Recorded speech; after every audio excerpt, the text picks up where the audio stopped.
Bonjour à toutes et à tous et bienvenue dans la Semaine de l'écho sur France 24, une émission spéciale sur les liens entre économie et immigration, alors que le gouvernement français prépare une nouvelle loi sur le sujet.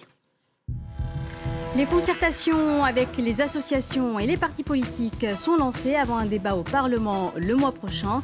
Quels sont les enjeux économiques? On en discutera. Et le débat parlementaire promet d'être animé après l'accueil du navire humanitaire Ocean Viking. Le gouvernement envisage un durcissement de la loi pour faciliter les expulsions, mais il ouvre aussi la voie à la création d'un titre de séjour métier en tension. Objectif, faire face aux pénuries de main-d'œuvre, reportage et analyse à suivre. Des pénuries de main-d'œuvre auxquelles sont aussi confrontés nos voisins européens. Nous irons en Italie et au Royaume-Uni où les gouvernements promettent de durcir les conditions d'accueil des immigrés alors que les entreprises réclament, elles, plus d'immigration pour faire face aux tensions sur le marché du travail. On verra cela avec nos correspondants à Rome et à Londres. Et pour nous accompagner tout au long de cette émission, j'ai le plaisir d'accueillir Ekram Boubtane. Bonjour. Bonjour. Vous êtes économiste et maître de conférences à l'Université de Clermont-Auvergne, spécialiste des migrations internationales. Avec nous également en plateau Sophie de Menton. Bonjour. Bonjour. Vous êtes présidente de l'organisation patronale éthique, c'est-à-dire entreprise de taille humaine, indépendante et de croissance. Et également aujourd'hui avec nous Hervé Lebras, bonjour. Bonjour. Démographe et directeur d'études à l'EHESS, l'école des hautes études en sciences sociales. Je rappelle également le titre de vos 2 derniers ouvrages sur les questions d'immigration. Le grand enfumage, immigration et populisme dans 7 pays européens aux éditions de l'Aube. Et il n'y a pas de grand remplacement paru chez Grasset. Et avant de lancer le débat, je vous propose de poser le cadre de cette discussion, car les mots et les chiffres ont leur importance pour savoir de quoi et de qui l'on parle. Une personne immigrée est une personne née à l'étranger, de nationalité étrangère et qui réside en France. Même si cette personne acquiert la nationalité française, elle reste comptabilisée comme immigrée. En 2021, les immigrés représentaient 10,3% de la population française selon l'INSEE. Quant aux étrangers, ils étaient 7,7% de la population. Et bien sûr, faut-il le rappeler, ces chiffres ne sont pas à additionner. Hervé Lebras, d'abord commençons par une comparaison. On prend ces chiffres-là, mais où se place la France par rapport aux autres pays de l'OCDE et aux autres pays européens en matière d'accueil des immigrés? Oui, c'est plutôt l'OCDE qui est l'Union européenne qui est intéressante comme comparaison, parce que dans l'OCDE, vous avez des pays comme le Japon qui sont très différents. Mais pour l'Union européenne, la France est en position moyenne. Elle est même assez loin de pays, par exemple, comme l'Allemagne, où la proportion d'immigrés doit maintenant être de l'ordre de 13%, mais elle est au-dessus d'un grand nombre de pays, des anciens pays du bloc de l'Est, qui, au contraire, ne font pas face à une immigration, sauf maintenant avec la crise ukrainienne, mais à une émigration, particulièrement des pays comme la Bulgarie, dont la population diminue de ce fait. Donc, émigration, départ de personnes vivant dans le pays. Puisqu'on parle aussi des chiffres, une autre tendance, Hervé Lebras, quels sont aujourd'hui les principaux motifs d'immigration en France? Est-ce qu'ils ont évolué au cours du temps? Ils ont assez peu évolué, puisque, alors, quand on dit principaux motifs, on se réfère à la statistique des entrées qui est donnée par le ministère de l'Intérieur. Mais il faut être prudent parce que certaines entrées sont des entrées purement juridiques. Par exemple, c'est des régularisations. Et puis aussi, certaines entrées ne resteront pas longtemps. Elles repartiront quelquefois même dans l'année. C'est le cas des étudiants, par exemple. Mais disons, sinon, si on fait ces réserves, on a au fond deux gros blocs qui sont ce qu'on appelle le regroupement, on appelle ça migration familiale, très exactement. Il faut être précis parce que à l'intérieur de la migration familiale, vous avez les familles de Français, c'est-à-dire des personnes dont un membre, en général un conjoint, est français. C'est ça le gros paquet. Et puis vous avez regroupement familial qui là est de plus en plus petit, et là c'est des familles d'étrangers. Puis d'un autre côté vous avez les étudiants, c'est le second tiers qui est le regroupement familial diminue, les Français les familles de Français sont à peu près stables.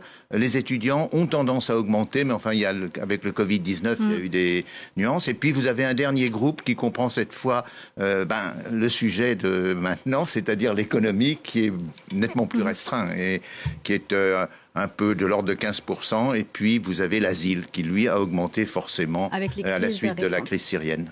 Ekrem Bouktan, revenons-en à l'aspect économique des migrations. De nombreuses études économiques ont été faites. Elles ne concernent pas que la France, elles sont faites depuis des années, même des décennies. Que montrent-elles de l'impact économique de l'immigration ?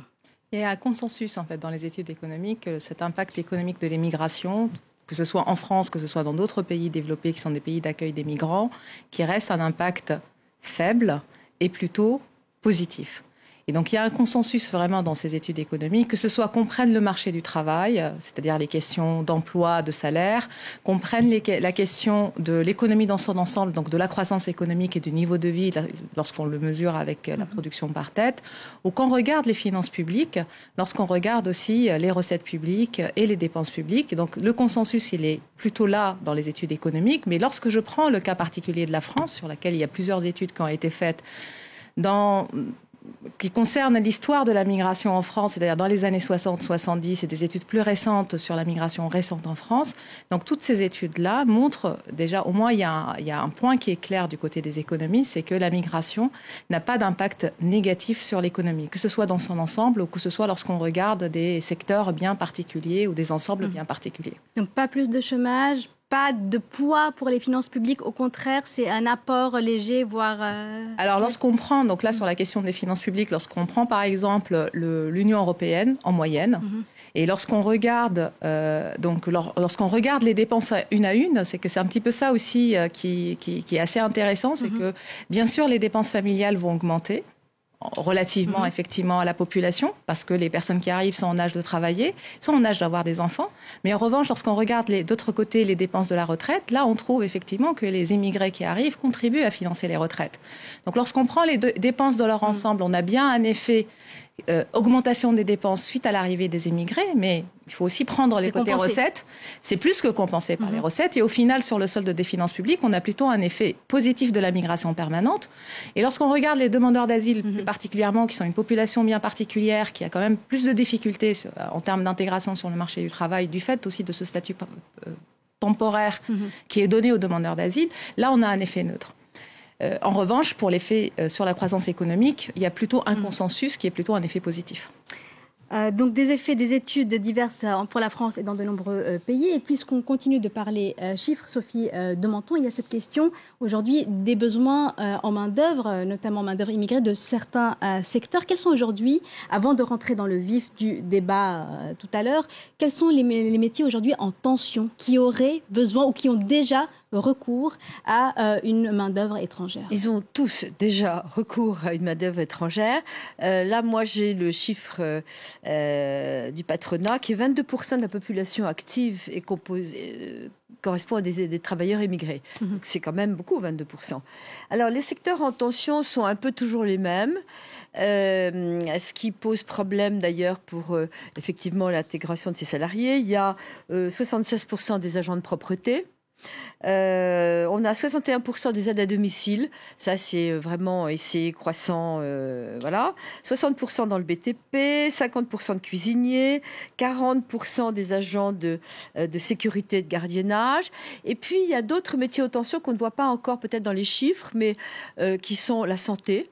Les médecins viennent de l'étranger, le personnel soignant, et un peu dans tous les secteurs, même l'informatique. Vous avez des gens qui viennent d'Asie. Il y a un véritable apport des travailleurs étrangers aujourd'hui dans l'économie.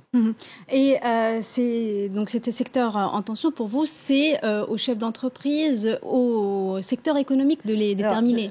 C'est vrai que je trouve hallucinant que le gouvernement nous annonce les métiers en tension. Je veux dire qu'on les voit tous les jours, on a les fédérations au sein du mouvement patronal que je préside avec tous les secteurs qu'il peut y avoir représentés. c'est nous qui savons quand, etc. Il y a également des réflexions qu'on aurait pu faire depuis très longtemps. Quand on a des entreprises de bâtiments qui ont rendez-vous en banlieue le matin à 6 heures, avec des groupes qui ont rendez-vous là de travailleurs qui cherchent du travail et qui disent toi, qui montent dans le camion, qui vont travailler pendant 3 jours parce qu'il faut monter un salon en 3 jours et que d'ailleurs, avec les lois françaises, on ne pourrait pas le monter. Donc tout ça, ça existe. On a fermé les yeux des années, et mieux d'ailleurs, je vais vous dire, parce que c'est intéressant quand on voit le bâtiment comme on voit à l'écran, l'URSSAF, la plupart du temps, est un peu complice, parce qu'ils téléphonent, ils disent, bon, on va venir contrôler, ils appellent la veille, tout le monde est bien en règle chez vous. Donc il y a une espèce Justement, sur cette question de régularisation, je reviens vers vous tout de suite, après avoir lancé le débat, parce que si on évoque cette question des métiers en tension, c'est parce qu'elle revient au cœur du débat sur l'immigration. Oui. Dès le début du mois de novembre, les ministres du Travail et de l'Intérieur ont donné le ton dans une interview au journal Le Monde. Si un durcissement de la loi est envisagé pour faciliter les expulsions, il y a aussi question de créer un titre de séjour métiers en tension, alors que les pénuries de main-d'œuvre se multiplient dans de nombreux secteurs. On voit cela avec Agnès Giraud-Carlier, Alexandre Pérou et Jeanne Assouli. Hôtellerie-restauration, service à la personne, agriculture ou bâtiment. Près de 800 000 postes à pourvoir, rien que pour ces 4 secteurs cette année. Pour pallier ce manque de main-d'œuvre dans les métiers dits en tension, le gouvernement veut créer des titres de séjour pour les travailleurs sans papier. Sur ce chantier en Ile-de-France... Donc là, on en est où sur le chantier? On a un peu de retard, mais ça va, ça avance bien quand même. Du retard sur les travaux, et pour cause. Sur un chantier comme celui-là, j'ai que 2 personnes, alors que je devrais en avoir 6. Ce patron doit même renoncer à de futurs chantiers. Il manque de plombiers, d'électriciens. Les seules candidatures qu'il reçoit, celles d'étrangers sans papier. Interdiction donc de les faire travailler. Mais si ce projet de loi immigration est adopté, il pourra les recruter. Je pense que ça nous faciliterait effectivement d'avoir de la main-d'œuvre. Prendre des chantiers, c'est bien beau, mais si on ne peut pas assurer derrière leur suivi et la production, ça ne sert à rien. Selon nos informations, le gouvernement envisage de délivrer des titres de séjour d'1 an pour ces travailleurs. Il faudra pouvoir prouver d'une ancienneté sur le territoire, de l'exercice d'un métier apparaissant sur la liste des métiers en tension, mais ça répondra à la fois aux besoins de l'économie et ça répondra encore plus profondément à un besoin, une volonté de construire un projet personnel, un projet familial. Si la réforme passe, le salarié pourra lui-même demander sa régularisation. Aujourd'hui, seul l'employeur peut le faire. Mais pour l'heure, ce projet de loi fait bondir l'opposition, à droite comme à gauche. C'est le meilleur moyen pour faire venir d'autres étrangers en situation irrégulière, à les appeler à venir, puisque quelque part, ils auront la certitude à terme qu'ils seront régularisés. Il faut régulariser les travailleurs étrangers, tous. Je ne vois pas pourquoi on ferait que les filières sous tension. Le texte sera débattu au Sénat dès janvier prochain. Je me doutais de cette réponse qu'il n'en est pas. Alors, on revient à ce sujet-là, Sophie de Menton, pour reprendre ce que vous disiez. Vous êtes favorable à cette évolution de la loi pour permettre de régulariser les travailleurs sans papier dans les métiers en tension et même les travailleurs réguliers, faire appel à eux pour les métiers en tension? Je vais vous dire, nous sommes à l'origine de cette demande. Ce qui est extraordinaire, c'est que ce n'est pas le genre du mouvement éthique, mais on s'était alliés à la CGT il y a déjà 4 ou 5 ans, où on voyait des manifestations de travailleurs en grève sans papier. Alors là, j'avais alerté à l'Almeda, j'avais dit comment est-ce qu'on peut être en grève quand on est travailleur sans papier? Donc il y a une aberration parce qu'il y a une déconnexion, je pense que c'est efficace sur quoi elle travaille, mais il y a une déconnexion entre la réalité du terrain. Ils mélangent tout. En l'occurrence, nous avions proposé que, d'abord, pardonnez-moi, il y a d'abord un préalable qu'il faut absolument mais tuer. C'est qu'en France, vous êtes sans papier, mais pour avoir des papiers, il faut donner 24 feuilles de paye. Donc, excusez-moi, mais quand vous êtes sans papier, que vous n'avez pas le droit de travailler, que le patron a une amende gigantesque si vous travaillez, qu'on vire le salarié qu'on a pris en train de travailler, parce qu'il a des faux papiers, etc., alors qu'il est déclaré... Comment est-ce que l'État français peut dire à des gens « Vous n'avez pas le droit de travailler, vous n'avez pas de permis de séjour, mais si vous avez 24 feuilles de salaire, vous serez régularisé ». Donc l'évolution va dans le bon sens pour vous? Alors, d'abord, c'est très important ce qu'on dit là. C'est quelque chose que personne ne relève. C'est un mensonge d'État. Alors, ce que je dis, moi, c'est qu'il faut une loi très simple. Il faut un permis de séjour. Il ne faut pas compliquer les choses. Il faut un permis de séjour de la durée du contrat. Quelqu'un qui travaille et qui a un contrat en bonne et due forme, qui paie ses impôts, il a une durée de séjour et un permis de séjour qui permet de rester. Ce qu'ils font après ou avant, c'est du rôle de l'État. Je n'ai pas à contrôler l'immigration. Moi, je dis que un patron qui a besoin d'engager quelqu'un, il le recrute, il le déclare, il le forme, il lui donne un CDD ou un CDI. Et cet homme dans ce métier en tension d'ailleurs ou pas, il a droit à un permis de travail. Le reste n'a pas de sens. Ça, c'est du côté des entreprises. Voyons, Hervé Lebras, avec vous, un peu une tendance historique. Ce n'est pas la première fois dans l'histoire que la France a recours à l'immigration ou envisage de recourir à l'immigration pour faire face aux pénuries de main-d'œuvre. Est-ce qu'on peut dire toutefois que cette fois-ci, on est dans une situation différente avec des besoins à la fois pour les métiers peu qualifiés et les métiers très qualifiés ? Oui, pour les métiers très qualifiés, mais sinon, on est vraiment dans une situation très classique. Quand, à la fin du 19e siècle, quand les mines et les aciéries ont commencé à employer beaucoup de monde, elles ont employé la main-d'œuvre locale, parce que c'était des régions où il y avait beaucoup, dans le nord et dans l'est, beaucoup d'ouvriers agricoles. Et donc, il fallait remplacer ces ouvriers agricoles, donc on a fait venir des Belges. Les Belges, jusqu'à la fin du 19e siècle, ont représenté la moitié des travailleurs étrangers en France. Et puis, même chose après la guerre de 14, donc à chaque fois, c'est des travailleurs peu qualifiés. Et puis ensuite, après la guerre de 14, il fallait reconstruire. Et là, il y a eu un gros appel à l'immigration, puisqu'on ne parlait pas d'immigrés à l'époque, mais seulement d'étrangers. Arrivé en 1931, au recensement, les étrangers représentaient 6,5% de la population française. Vous avez cité le chiffre de 7,7 actuellement, donc vous voyez qu'on n'en est pas loin. Et puis ensuite, troisième grande étape, ça a été la fin des 30 Glorieuses, où à nouveau, à partir des années 60, on a manqué de travailleurs, mais de travailleurs très peu qualifiés. Et on a fait une grosse erreur. On est allé recruter des travailleurs absolument peu qualifiés, notamment au sud de l'Algérie et du Maroc, parce qu'il fallait que ça soit une main-d'œuvre qui accepte de se déplacer sur les chantiers, qui ne se syndique pas trop facilement. Et d'une certaine manière, le problème en France qu'on appelle le problème de l'immigration, souvent, c'est un problème causé par ce fait qu'on a eu au fond une sélection négative. Les migrations d'habitude, historiquement, sont positives, c'est-à-dire que c'est des gens qui font des caractéristiques un peu supérieures à la moyenne de leur pays, qui quittent leur pays qui en font un esprit d'entreprise. Et là, on a fait l'inverse. Du coup, on hérite. Vous donnez un chiffre qui m'étonne beaucoup, parce que moi, j'ai 22% de la population active. Non, ça m'étonne aussi, ce chiffre, parce qu'étant donné qu'on est à 11,5%, si vous voulez, je vérifierai, mais il faut voir si vous comptez. Non, il faut voir ce chiffre. Je pense que dans ce chiffre, vous comptez à la fois les immigrés et ce qu'on appelle la seconde génération, parce que le chiffre colle pas. Après, c'est des chiffres différents. Vous parlez de la population active, vous parlez juste une remarque à ce sujet. À mon avis, je pense que c'est la seconde génération qui est comptée. Si on compte la seconde génération, il faut souligner la chose, on la compte en bloc. Or, la moitié des enfants de la seconde génération sont issus d'unions mixtes. On les compte en France comme seconde génération d'immigrés, mais on devrait aussi les compter comme seconde génération de Français, puisque c'est moitié-moitié. Donc, d'une certaine manière, il faut faire très attention à ces différences de vocabulaire. Ekrem Bogtan, je vous fais réagir. Et puis aussi, pour compléter, la pandémie de Covid-19 qui a mis en avant le rôle crucial des immigrés dans ce qu'on a appelé à ce moment-là les métiers essentiels, que ce soit dans les métiers peu qualifiés ou dans les métiers très qualifiés. Ça a mis en avant cette situation-là.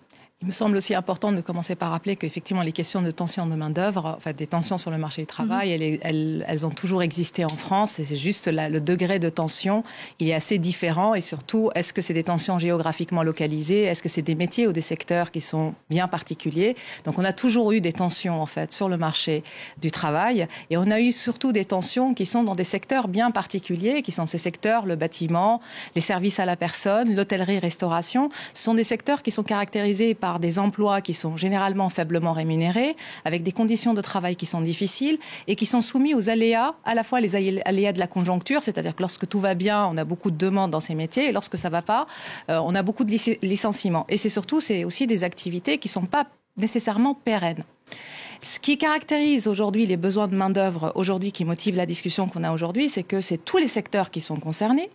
tous les métiers. La DARES a fait en fait un panorama en fait des métiers en tension, donc finalement qui est assez complet parce que finalement il permet à la fois de prendre en compte les besoins des entreprises, mais aussi quelles sont les compétences et les personnes à la recherche d'emploi qui sont disponibles sur le territoire, notamment sur des zones géographiques proches. Et donc elle montre qu'il y a 7 métiers sur 10 qui sont en tension aujourd'hui, soit en très forte tension, soit en tension. Et donc tout ça pour dire que voilà, c'est que la question de tension de main-d'œuvre, elle existe et depuis toujours, la migration a constitué une partie de la population française et une partie des travailleurs et des personnes à la recherche d'un emploi en France. Et donc, sur le constat global, en fait, on est plutôt tous, je pense, d'accord autour de cette table. Mais le point peut-être qui est assez important, c'est que aujourd'hui, effectivement, la question qui est posée dans le débat, est-ce qu'on doit faire encore plus de l'introduction de travailleurs et dans quel secteur? Ça, c'est effectivement une question qu'on doit se poser. Et la deuxième question qui se pose, c'est que par rapport aux personnes qui sont présentes sur le territoire, compte tenu de l'incohérence de la politique migratoire que vous avez soulignée, c'est-à-dire qu'effectivement, pour les régulariser, il faut qu'ils travaillent, mais ils n'ont pas le droit de travailler. Donc là, le projet de loi porte effectivement sur la question plutôt de la régularisation, sur l'introduction de travailleurs, donc les travailleurs qu'on doit faire venir. On a plutôt un consensus en France que tout le monde est d'accord pour recruter des travailleurs hautement qualifiés via les cartes compétences et talents. Sauf que la question qui est posée, c'est que sur certains métiers, la demande n'est pas nécessairement pour des personnes qui ont un bac plus 5. C'est pas, effectivement, on a des demandes très fortes pour le secteur de la santé, pour le secteur de l'informatique, pour des personnes qui sont très qualifiées. Mais on a aussi des besoins, aussi dans des secteurs moins qualifiés, dans lesquels on a besoin de personnes. Moi, j'ai regardé aujourd'hui le site de la DARES, c'est très bien fait. Donc, il y a vraiment les tensions par zone géographique. Donc, ouvriers non qualifiés dans le secteur agroalimentaire, on a des besoins.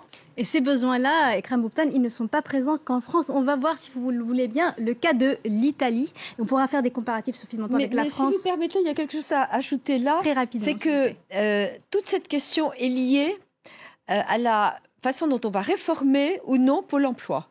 Parce que tous ces gens dont on a besoin, en prétendant qu'on a un chômage et qu'il faudrait le résorber, on a des facilités, si je puis dire, d'utiliser Pôle emploi, on se met au chômage, qui pose véritablement problème. C'est un autre débat et qui trouble le problème. Allez-y, Hervé Le Bras. Oui, non, il faut dire qu'un des problèmes en France, puisqu'il y a des métiers en tension, puis parfois, il y a des personnes disponibles dans une autre région. Mais c'est dû c'est dû au fait qu'il est très difficile de changer de région en France pour 2 raisons. Il y a la question du coût de l'immobilier et il y a la question des ménages, c'est-à-dire que les 2 membres du ménage sont au travail. Donc si vous avez une personne au chômage dans un ménage et puis une autre qui a un emploi, la personne qui a un emploi, c'est très difficile pour elle de changer. Donc il y a des grand débat structurels. Pas de fluidité. Réaborder dans une autre émission pour être complet sur le sujet. Mais comme je le disais, la France n'est pas le seul pays européen à être confronté à des pénuries de main-d'œuvre, loin de là. Quelle est la situation chez nos voisins européens? Je vous propose de prendre d'abord la direction de l'Italie. Il y a tout juste 2 mois, les Italiens étaient appelés aux urnes de façon anticipée pour élire un nouveau Parlement, des élections législatives qui ont conduit à la désignation de Giorgia Meloni à la présidence du Conseil. Durant toute la campagne, la candidate d'extrême droite avait martelé sa volonté de cadenasser la péninsule face aux arrivées de migrants et de réduire les ressources liées à l'accueil et l'intégration des immigrés. Et pourtant, dans le pays, la main-d'œuvre immigrée s'avère indispensable pour de nombreux secteurs. C'est un reportage de notre correspondante en Italie, Natalia Mendoza. Le jour se lève dans ce champ de persil aux Abruzzes, en Italie centrale. Cette équipe d'ouvriers agricoles est à pied d'œuvre depuis 4 heures du matin. Tous ici viennent exprès du Maroc pour quelques mois, une fois par an pour la récolte. Jouad réside à Beni Mellal, à l'est de Marrakech, où il vit avec sa femme et ses 2 enfants. Je viens travailler ici pour pouvoir aider ma famille. Ça me permet de leur envoyer de l'argent. Je garde le nécessaire pour mes dépenses ici. La nourriture, le logement. Tout le reste, je l'envoie au Maroc.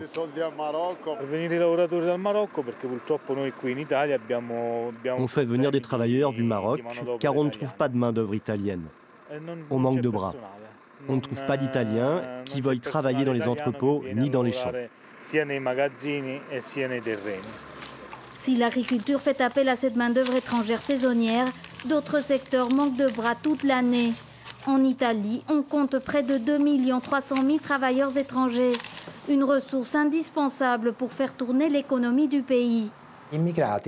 Les immigrés coûtent à l'État italien près de 29 milliards d'euros. Parallèlement, l'État reçoit en retour de la part des immigrés 30 milliards d'euros. Donc c'est un bilan positif d'1 milliard en faveur de l'État. Parmi ces immigrés, certains souhaitent créer leur propre entreprise. Regardez, ici on a nos glaces. On a une dizaine de parfums. Chez ce glacier, les employés, tous étrangers, sont parallèlement formés à l'entrepreneuriat. Servir la glace, c'est vraiment facile. Mais le côté gestionnaire, finance, ça c'est vraiment difficile parce que quand on a une entreprise qui marche, pour arriver à gérer les dépenses, les entrées, les sorties, c'est vraiment difficile. Moi, je travaille ici et je paye les impôts. Je contribue à l'État. Et en fin de compte, ces impôts retournent au pays, car ils permettent de financer par exemple les aides sociales et les retraites. Plus de 600 000 entreprises en Italie sont dirigées par des immigrés. Alors, des personnes immigrées, Sophie de Menton, qui dirigent des entreprises, cette formation qu'on a vue dans ce reportage en Italie, c'est quelque chose d'important ? Important, je ne sais pas, c'est bien. C'est bien de faire évoluer les gens. Tout ce qui contribue à l'évolution est important. Plus on connaît la marche à suivre d'une entreprise, plus on est concerné, éthique, efficace, etc. La question qu'il faut se poser un petit peu, c'est aussi pourquoi nos vieux pays, parce que c'est un peu ça, la France, l'Italie, etc., ne sont pas arrivés à faire travailler. Est-ce qu'on est condamné à utiliser l'immigration? Plus on avancera, moins on voudra de faire de métiers manuels, etc. C'est une vraie question. C'est pas la première des choses à faire en France de les former en tant que chef d'entreprise. La première des choses, c'est la langue. C'est vraiment pouvoir s'exprimer parce que ça conditionne l'intégration. Et puis la deuxième question très importante, c'est qu'on parle là de sujets généraux et policés. Il faut voir que par exemple dans certaines banlieues de villes, l'immigration, les gens qui cherchent du boulot, ça se passe pas comme ça du tout et c'est pas aussi lisse que ce qu'on raconte. Donc économiquement, on voit un impact positif macroéconomique dans le pays. Et puis Hervé Lebras, le discours, on a vu les besoins en Italie de main-d'œuvre donc étrangère, d'immigration. Et puis on voit en même temps le discours politique qui est tout à fait contraire. Le précédent gouvernement voulait plus d'immigration, voulait doubler les visas de travail. On a un nouveau gouvernement qui veut serrer la vis. Alors ce discours politique, il est en contradiction avec les besoins économiques. Comment on gère cette dichotomie ? C'est compliqué parce que il est non seulement en contradiction avec les besoins économiques, mais je dirais il est même en contradiction avec la vie courante des citoyens. Si j'ai fait un des deux livres que vous avez cités, c'est le sous-titre du livre est important, c'est « Immigration et populisme dans 7 pays européens ».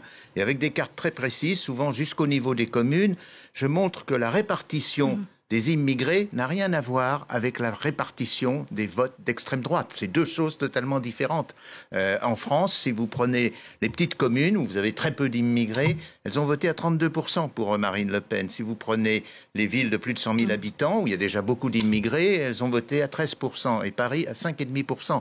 Et c'est la même chose dans un grand nombre, enfin dans les 6 autres pays. Vous en tirez quelle conclusion ?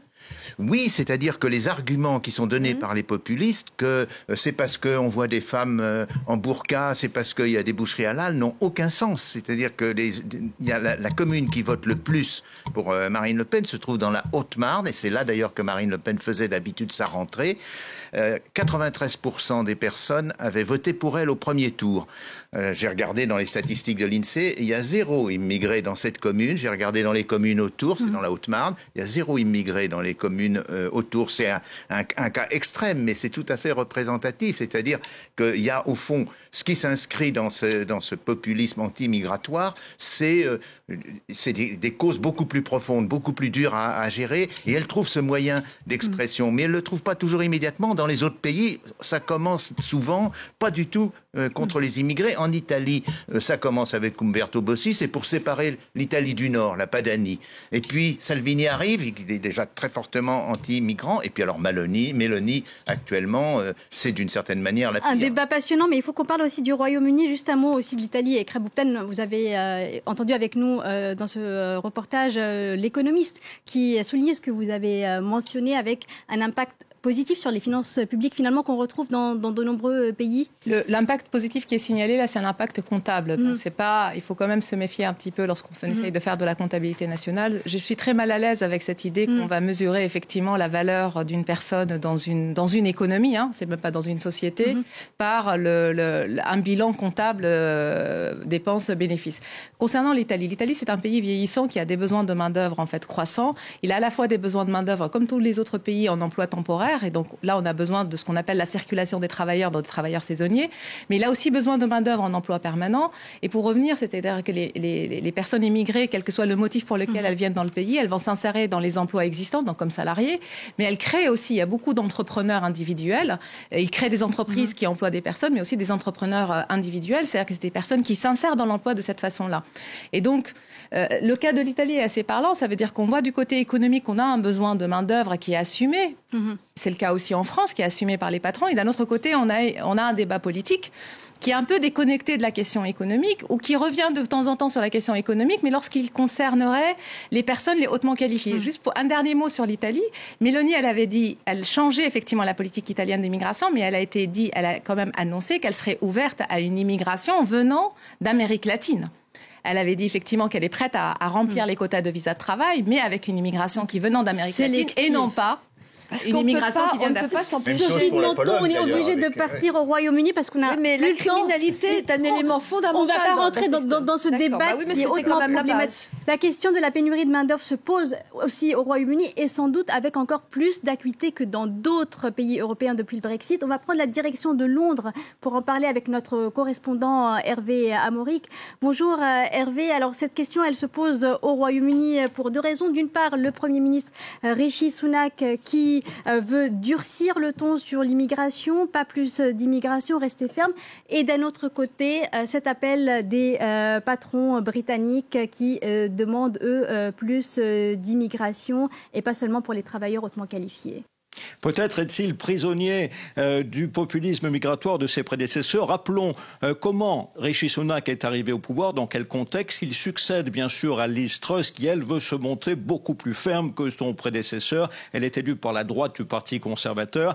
Son prédécesseur, c'est Boris Johnson, lui-même élu sur la base du slogan du Brexit « Reprenons le contrôle de nos frontières ». À son arrivée à Downing Street, Rishi Sunak reconduit au poste de ministre de l'Intérieur Suella Braverman, la très controversée, la très à droite, la très anti-immigration. Le parti conservateur, au moment où le contexte devient extrêmement difficile du point de vue de l'économie, avec la pire récession depuis le début des années 70, la pire performance économique du G7, 1,5% du PIB de contraction. Et c'est dans ce contexte que le parti conservateur continue de vouloir promettre seulement 100 000 entrants, 100 000 immigrants par an. Il y en a plus de 500 000. Et en plus de ça, il y a bien sûr la flambée des traversées de petites embarcations outre-Manche, 42 000 depuis le début de l'année. Et c'est une question extrêmement médiatisée, à la une de la plupart des journaux de la presse populaire de droite chaque semaine. Dans ce contexte, il est très difficile pour Rishi Sunak de se sortir de cette politique ferme sur l'immigration, même si son pays en a besoin, et il en est très conscient, c'est un ancien ministre des Finances. En revanche, s'il ne montrait pas cette fermeté, il serait immédiatement attaqué par la droite et l'extrême droite à 2 ans des prochaines élections. Brièvement, Hervé, une fermeté qu'il doit montrer, comme vous l'avez dit, mais il y a, comme je l'ai mentionné tout à l'heure, cet appel insistant des patrons britanniques pour plus d'embauches de travailleurs immigrés. Tous les secteurs de l'économie, les patrons de l'industrie, les patrons des hautes technologies, les patrons des services demandent un assouplissement de cette politique d'immigration. Il y avait justement cette semaine le congrès des patrons et le patron des patrons a demandé lui-même à Rishi Sunak des visas à moyen terme pour des employeurs étrangers. Pour des employés étrangers, le pays en a besoin parce qu'en plus de l'inflation en 11%, en plus de la récession, évidemment, il y a un manque crucial de main-d'œuvre. Longue maladie d'un côté et, bien entendu, la question du Brexit. Post-Brexit, il est extrêmement difficile, l'embauche de travailleurs européens est devenue extrêmement difficile. Donc, on a besoin d'un assouplissement. Que fait Rishi Sunak à cette demande des patrons ? il utilise le congrès du patronat comme plateforme pour se montrer encore plus ferme en parole, peut-être pas en acte, mais en parole, sur cette question de l'immigration. Pourquoi ? Bien sûr, c'est le début d'une campagne politique. Les élections sont à 2 ans au maximum. Et surtout, il est talonné par le chef de l'opposition travailliste qui, lui aussi, ce qui est plutôt rare, demande une fermeté sur l'immigration, disant au patron la manne est tarie, c'est la fin de l'immigration bon marché, je veux dire du travailleur bon marché venu de l'étranger, il faut faire sans désormais. Donc politiquement, c'est extrêmement difficile pour Rishi Sunak désormais. Merci Hervé Amoric. Depuis Londres, un rapide tour de table sur cette question avant de terminer l'émission. Hervé Lebras, vous vouliez intervenir ? Oui, non, la situation en Angleterre est très différente de la France, disons en termes d'immigration, dans la mesure où le Brexit n'était pas contre des travailleurs venant d'Afrique ou d'Asie, qui étaient du Commonwealth, mais contre des travailleurs européens, contre les Polonais, contre les Roumains. D'ailleurs, la preuve, c'est que Rishi Sunak n'est pas immigré, mais c'est un enfant d'immigrés, y compris sa ministre de l'Intérieur qui est très dure, et parce qu'il y a en Angleterre une grande communauté du Commonwealth, qui sont du Bengale, du Pakistan. Donc ça crée une situation qui est tout à fait autre qu'en France. Ceci dit, alors là, je laisse les économistes parler en termes de besoin du marché du travail. Ekrem Boptan, une situation différente très différente, parce qu'en fait, le Royaume-Uni, il est doté d'un système de migration de travail qui est cité en exemple, parce que c'est un système à points qui est déterminé en fonction des besoins des entreprises. Donc ce système de migration de travail, il est cité en exemple. Sauf que pour des raisons, disons, idéologiques, le Royaume-Uni s'est privé effectivement de la libre circulation européenne, et en se privant de cette libre circulation européenne, il s'est privé finalement d'une source de main-d'œuvre flexible, mobile, qui peut répondre lorsque l'économie effectivement en une situation de surchauffe, elle peut répondre rapidement et prendre les emplois. Aujourd'hui, il se retrouve dans une situation très compliquée parce qu'à une incohérence un petit peu équivalente à celle en France, ça veut dire qu'ils ont promis de réduire la migration. Là, ils se retrouvent avec un solde migratoire qui a augmenté, et il y a des tensions sur le marché du travail, et normalement, ils sont censés assouplir un petit peu le système de système à points pour recruter plus de travailleurs. Et donc là, ils sont dans une situation politiquement un peu compliquée, parce que à cette promesse qu'on donne en fait populiste, qu'on va réduire la migration sans regarder en détail de quelle migration on a besoin, là effectivement, ils ont face à une incohérence entre les besoins de l'économie et le discours politique. Les besoins de l'économie, les besoins des chefs d'entreprise rappelés au Royaume-Uni, il faut y répondre, Sophie Danton. Évidemment qu'il faut y répondre, mais on y a toujours répondu. Le système anglo-saxon était pas mal. Ils faisaient des quotas. Au Québec, c'est formidable. On vous fait des quotas des postes qu'il faut combler. Mais on ne peut pas parler des migrations du travail, etc., en séparant la masse de notre politique d'accueil, la capacité de loger, les ghettos qui ont été faits dans les quartiers. Ces gens-là, il y a peut-être des gens qui pourraient très bien travailler, mais qui ne travaillent améliorer pas. Les conditions d'accueil. Améliorer les conditions d'accueil, drastiques sur les conditions d'accueil. Parce que là, on en fait venir, mais il y en a plein dans nos banlieues qui pourraient peut-être travailler si il n'y avait pas du trafic, etc. Donc on ne peut pas... C'est un long débat. On parlait là du Royaume-Uni avec cet appel des patrons. Merci. J'aimerais juste terminer sur un point, simplement pour dire que même parmi la migration la migration familiale, donc c'est pas les personnes qui sont venues dans le cadre du travail, et même dans la migration humanitaire, lorsqu'on regarde l'effet de cette migration en particulier sur l'emploi, sur la croissance, c'est une migration effectivement qui a des conséquences économiques qui sont positives, notamment dans le cadre de la France. Un long débat, je vous propose de continuer d'en parler prochainement. On arrive donc au terme de cette émission. Merci à vous toutes et tous d'y avoir participé. Merci également à l'équipe de la régie, à Farah Bouchrak pour son aide précieuse pour la préparation de cette émission. Au revoir.